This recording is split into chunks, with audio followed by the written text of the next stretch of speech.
మొట్టమొదటి నుండి తెలుగుదేశం పార్టీని నమ్ముకున్న వాళ్ళని పక్కన పెట్టి ఒక కోటేశ్వరరావుని దింపారు కోవూరు నియోజకవర్గంలో. వేమిరెడ్డి ప్రభాకర్ రెడ్డి గారు పార్లమెంటుకు పోటీ చేస్తున్నారు. సతీమణి కోవూరు నియోజకవర్గంలో తెలుగుదేశం పార్టీ తరఫున పోటీ చేస్తుంది. ఇక్కడ మీరు ఆలోచించాల్సింది, జగన్మోహన్ రెడ్డి గారి వల్ల లబ్ధి పొంది 6 సంవత్సరాలు రాజ్యసభ పదవీ కాలం అనుభవించి నెల్లూరులో ఒక ముస్లిం మైనారిటీ సోదరుడికి వైఎస్ఆర్ కాంగ్రెస్ పార్టీ తరఫున టికెట్ ఇచ్చారని జగన్మోహన్ రెడ్డి గారు అలిగి పార్టీని వదిలి వెళ్ళిపోయినారు.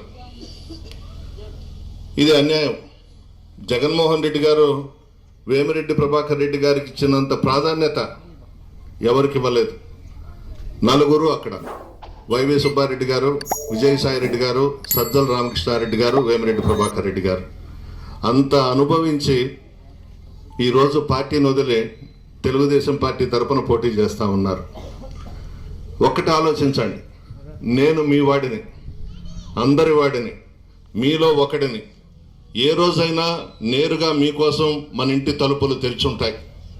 దాదాపు 11 సార్లు ఈ నియోజకవర్గంలో పోటీ చేస్తే నేను, మా తండ్రి నల్లపురెడ్డి శ్రీనివాసరెడ్డి గారు 9 సార్లు గెలిచాము ఈ కోవూరు నియోజకవర్గంలో. ఈ విషయం కూడా మీ అందరికీ తెలుసు. ప్రజలందరూ కూడా మన ఇంటికి వచ్చి నా పక్కన కూర్చొని పెట్టుకొని మాట్లాడతాను. నేను, మా కుటుంబం మొట్టమొదటి నుంచి కూడా పేదలను నమ్ముకున్నది. మీ మధ్య ఉంటాం, మీ కష్ట సుఖాల్లో భాగస్వాములు అవుతాం.